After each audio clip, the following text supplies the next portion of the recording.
Hi, good morning. Welcome back to my YouTube channel. I hope so you all are doing well. Being an educationist, being a part of society, it is my duty that I guide my students, I guide my society people about the things going on which they might be ignoring. ठीक है? तो एक ऐसी ही चीज है जिसका नाम आजकल बहुत ट्रेंडिंग में है, जिसका नाम है वक्फ बोर्ड।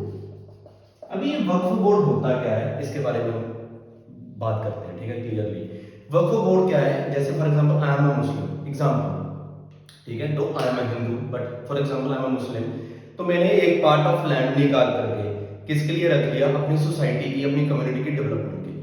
ठीक है, तो इसको हम क्या कहते हैं, वक्फ बोर्ड। और वो वक्फ बोर्ड के नीचे आ जाता था। ये कब शुरू हुआ था, 1913 में, that is during British rule. लेकिन 1923 में ये प्रॉपरली बनकर एक एक्ट के नीचे आ गया था जिसका नाम था मुसलमान वक्फ एक्ट। ठीक है, 1923। ठीक है, इतनी बात समझ में आई। अब ये चीजें जो प्रॉपर्टी है वो किस चीज के अगेंस्ट यूज हो सकती है।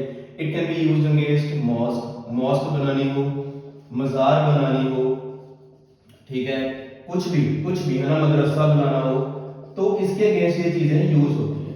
ठीक है, और ये सारा किसके नीचे आता है, वक्फ बोर्ड के नीचे। अब वक्फ बोर्ड के अंडर एक स्टेट वक्फ बोर्ड होता है, इसको भी समझने की जरूरत है। तो ऑब्वियसली जिसका नाम ही स्टेट वक्फ बोर्ड है, ये क्या रेगुलेट करता होगा, जो इसकी स्टेट के नीचे आते हैं। फॉर एग्जाम्पल अगर हरियाणा वक्फ बोर्ड है तो वो हरियाणा की जितनी भी वक्फ की प्रॉपर्टी है वो उसके नीचे आती होगी। अंडरस्टूड। फिर एक चीज बनी सेंट्रल वक्फ काउंसिल। अब इसका क्या रोल था इंडिया में, ये इसलिए बनाया गया ताकि जितनी भी ये सारी चीजें हैं, है ना, वक्फ की, ये उसको रेगुलेट किया जा सके एक प्रॉपर चैनल के थ्रू, प्रॉपर वे के थ्रू। ठीक है, तो इसको हमने क्या नाम दिया, सेंट्रल वक्फ काउंसिल। अब इसके नीचे क्या आती है, सारी स्टेट के वक्फ, उनके बारे में बातें करना, उनकी जमीन को सेल करना, जो भी है। सॉरी, सेल आप कर नहीं सकते हो, आप सेल कर ही नहीं सकते हो। These are not meant for profit motive. ठीक है, अब लोगों के मन में एक चीज डाउट आता है कि क्या हम इस मतलब वक्फ के अंदर जो चीजें आती हैं इस पे टैक्स लगता है, कुछ होता है या नहीं। तो मैं आपको बताना चाहता हूं कि इस पर टैक्स जो है वो उन्हीं चीजों में से लगेगा जो कि कमर्शियल चीजों पर दी गई है। फॉर एग्जाम्पल एक वक्फ की प्रॉपर्टी थी, उसके साथ मस्जिद बना हुआ था, उसके आसपास उसकी मस्जिद के पास शॉप्स जो है वो रेंट पे दे दी हमने।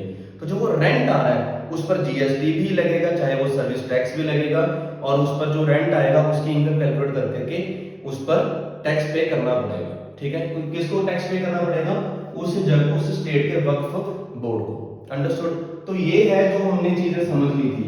अब इसमें अमेंडमेंट क्या हुई है, इसमें और चीजें जो चेंजेस आनी है, ठीक है, वो हम नेक्स्ट वीडियो में पढ़ेंगे। लेकिन अभी के लिए मैं आपको रिवाइज करवा देता हूँ कि वक्फ बोर्ड होता क्या है।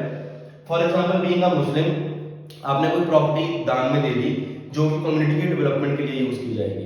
ठीक है, 1930 में ब्रिटिश रूल के टाइम पे ये शुरू किया गया था। 1923 में ब्रिटिश के रूल के टाइम ही इस एक्ट का नाम था मुसलमान वक्फ एक्ट। फिर इसको इस चीज में चेंज कर दिया गया कि ये सारे इंडिया के वक्फ बोर्ड को रेगुलेट करता है। ठीक है, फिर हर एक स्टेट का भी एक अपना अलग वक्फ बोर्ड होता है।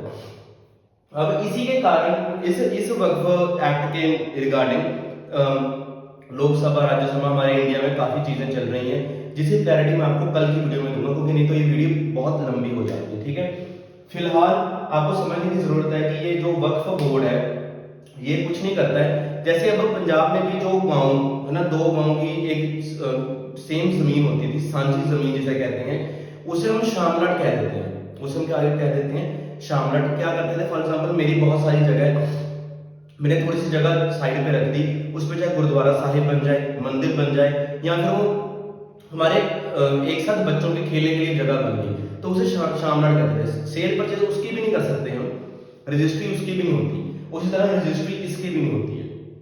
ठीक है, तो ये सारा कुछ था वक्फ बोर्ड के रिगार्डिंग। इसके अलावा टैक्स का मैंने आपको बता दिया, और मिनिमम, हाँ, एक और चीज है, वक्फ बोर्ड के हेड को 5000 पर मिनिमम अमाउंट जो है वो ईयरली, और ये 7% से इंक्रीज नहीं हो सकती, ये पे करनी होती है वक्फ बोर्ड को। फॉर एग्जांपल आप पानीपत ले लो, पानीपत में कोई वक्फ बोर्ड था, वहां पर कोई मस्जिद बनी हुई है, वहां पर कोई मॉस्क है, तो वहां पर जो पैसे आ रहे हैं, जो वहां पर चढ़ावा चढ़ रहा है, वहां से पैसे जो आ रहे हैं, उसमें से मिनिमम 7% से ज्यादा आप नहीं डोनेट कर सकते।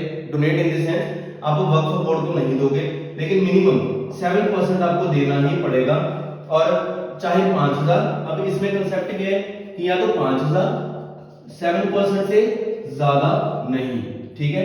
तो दोनों में से जो भी टर्म आती है वो आप वक्फ बोर्ड को देते हो उसके डेवलपमेंट के लिए, ठीक है। तो this was all regarding about Waqf board. इसमें होता क्या है, हम करते क्या है, ठीक है। I will be back with my new video जिसमें मैं बताऊंगा कि अमेंडमेंट्स में क्या चक्कर चल रहा है, ठीक है। Till then you all know that what you need to do is liking my videos, subscribing and sharing. Thank you, bye bye.